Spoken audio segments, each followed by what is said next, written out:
it's getting late. The sun is going down. I'm sitting in my kitchen at the moment, and I'll just try to continue on where I left off before, and I'll have to do it in short spurts apparently. I just sent you a video, the short version, just to see if I could download it, so it's waiting for you to approve its download. If you choose not to, then you can watch it on my channel if you like. Anyway, to continue with what I was saying, why I've taken such an interest in you,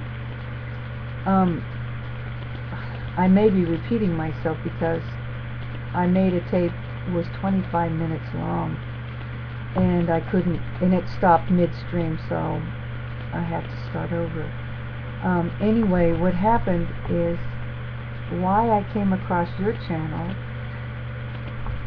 let me give you a little background as to why I would even be searching the internet for such a thing as what is my purpose.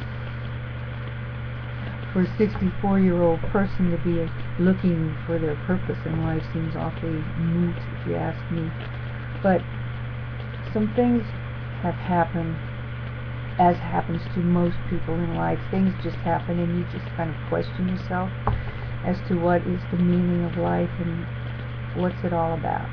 Well, basically in 2000, I was in the medical field for many years, and in December 31st I decided, 2008, decided to quit my job, my work, I was married to my career, so the medical field was my lover, my husband, my everything.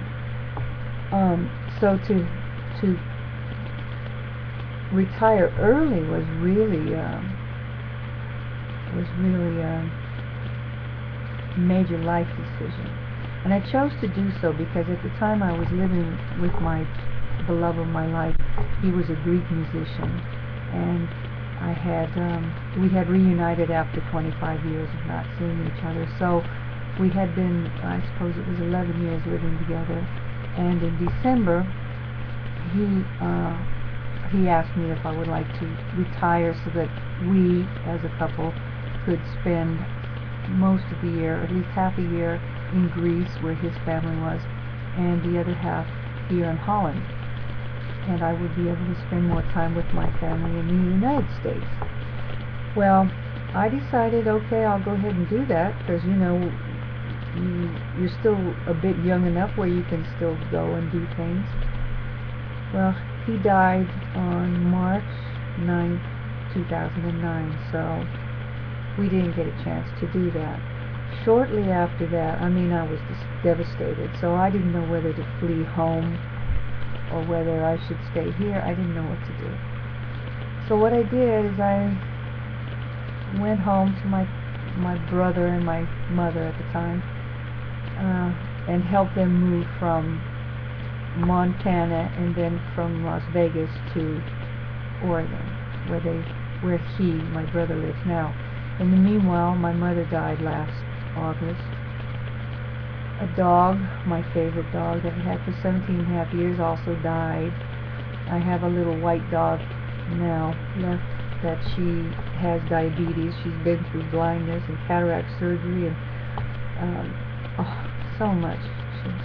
She's had to go through so much pain and suffering, and as a result, that it kind of knocks the life out of you, you know. And as I said, I do know myself quite well, and I've started out also quite young with knowing that I'm a spiritual being, you know, no question. And what do you do with that? That's the question. When I was about, I believe I was around 16, maybe 17 years old, I was at the fairgrounds where I lived at the time in California, and for the first time, I went by myself to see the Lipizzan horses that had been there on tour.